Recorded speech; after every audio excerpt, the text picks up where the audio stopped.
Bonjour, voici la présentation du code de correction de l'école Eureka pour le 3e cycle. Notre code est le SPOA. S pour structure, P pour ponctuation, O pour orthographe et A pour accord. Le S et le P font partie de la révision, qui est la première étape du code de correction. Et le O et le A font partie de la deuxième étape, c'est-à-dire la correction. Voyons voir ce code de plus près. Alors voici la première étape qui est la révision. Alors nous avons la structure et la ponctuation. Dans structure, on commence par la structure du texte. Donc 1. As-tu respecté le projet d'écriture? À ce moment-là, il faut que tu te poses la question, est-ce que j'avais un thème à respecter? Est-ce que j'avais certaines consignes à ne pas oublier? Par exemple, si ton enseignant ou ton enseignante t'a demandé d'écrire une histoire qui se déroule sous l'eau, si l'entièreté de ton histoire ou une très grande partie de ton histoire se passe sur la plage, tu ne respectes pas le projet d'écriture puisque ça doit se passer sous l'eau.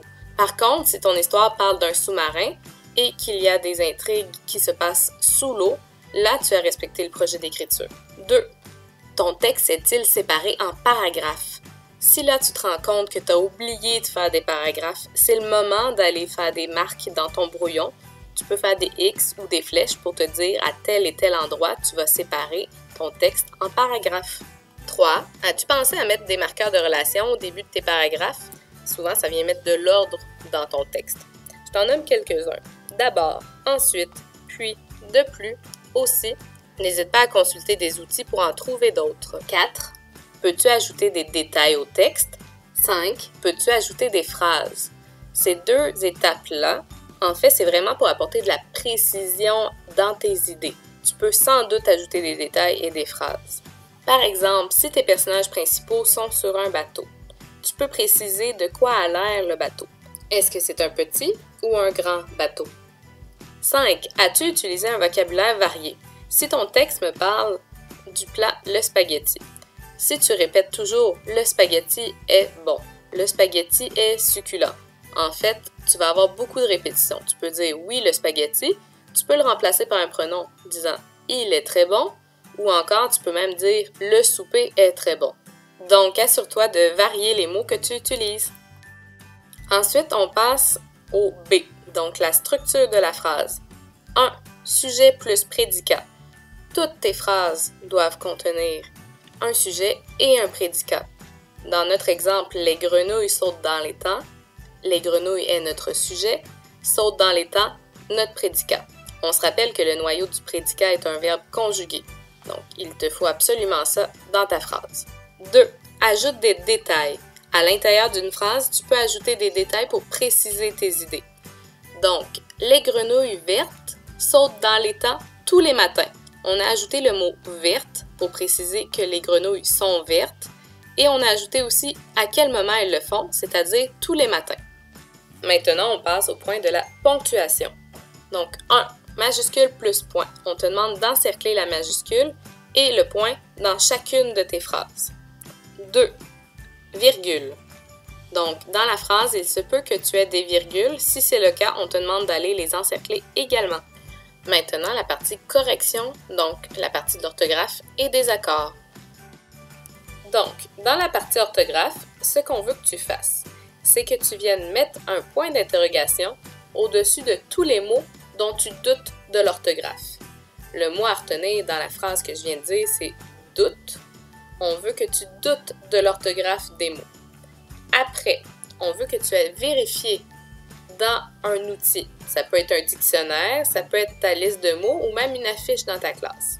Une fois que tu as vérifié l'orthographe du mot dans ton outil, tu le corriges et tu remplaces le point d'interrogation par un cœur au-dessus. Voilà. Ensuite, on s'en vient dans la partie accords. Donc, A. Accords dans les groupes du nom. 1. Identifie les noms communs avec un point. Donc, tu viens mettre un petit point au-dessus de tous les noms communs dans ta phrase et au-dessus, tu inscris le genre et le nombre. 2. Accorde les déterminants et les adjectifs avec leur nom commun.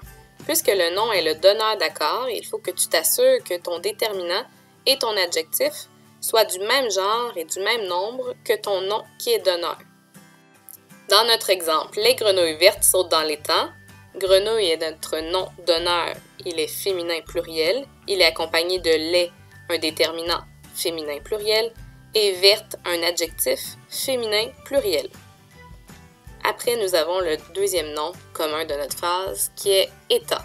Étant qui est masculin singulier, il est accompagné du déterminant L' qui est aussi masculin singulier. Ensuite, on passe à la partie B. Accord dans le groupe verbe. 1. Souligne les verbes. Ici, on t'a donné l'exemple « Les grenouilles vertes sautent dans l'étang ». La stratégie qu'on t'a illustrée, c'est encadrer le verbe par ne pas. Alors, les grenouilles vertes ne sautent pas dans l'étang. Alors, saute est notre verbe conjugué, on vient le souligner. 2. Trouve le sujet et encercle-le. Ici, on t'a illustré la stratégie d'encadrer notre sujet par ce son qui. Donc, ce sont les grenouilles vertes qui sautent dans l'étang. On vient entourer les grenouilles vertes. Si notre sujet était au singulier, on aurait pu venir l'encadrer par c'est qui. Puis 3. Accorde le verbe avec le sujet. Ici, on t'a illustré la stratégie de remplacer le sujet par un pronom. Donc, les grenouilles vertes deviennent elles au pluriel. Elles sautent, ça doit terminer par ENT. Donc, notre verbe est bien accordé maintenant. Et on t'a ajouté un deuxième exemple. Les grenouilles vertes semblent heureuses. Encore une fois, le verbe sembler s'accorde avec les grenouilles vertes. Troisième personne du pluriel, donc ça prend ENT. Voilà! Et c'est terminé. J'espère que tu as apprécié la vidéo. Bonne journée!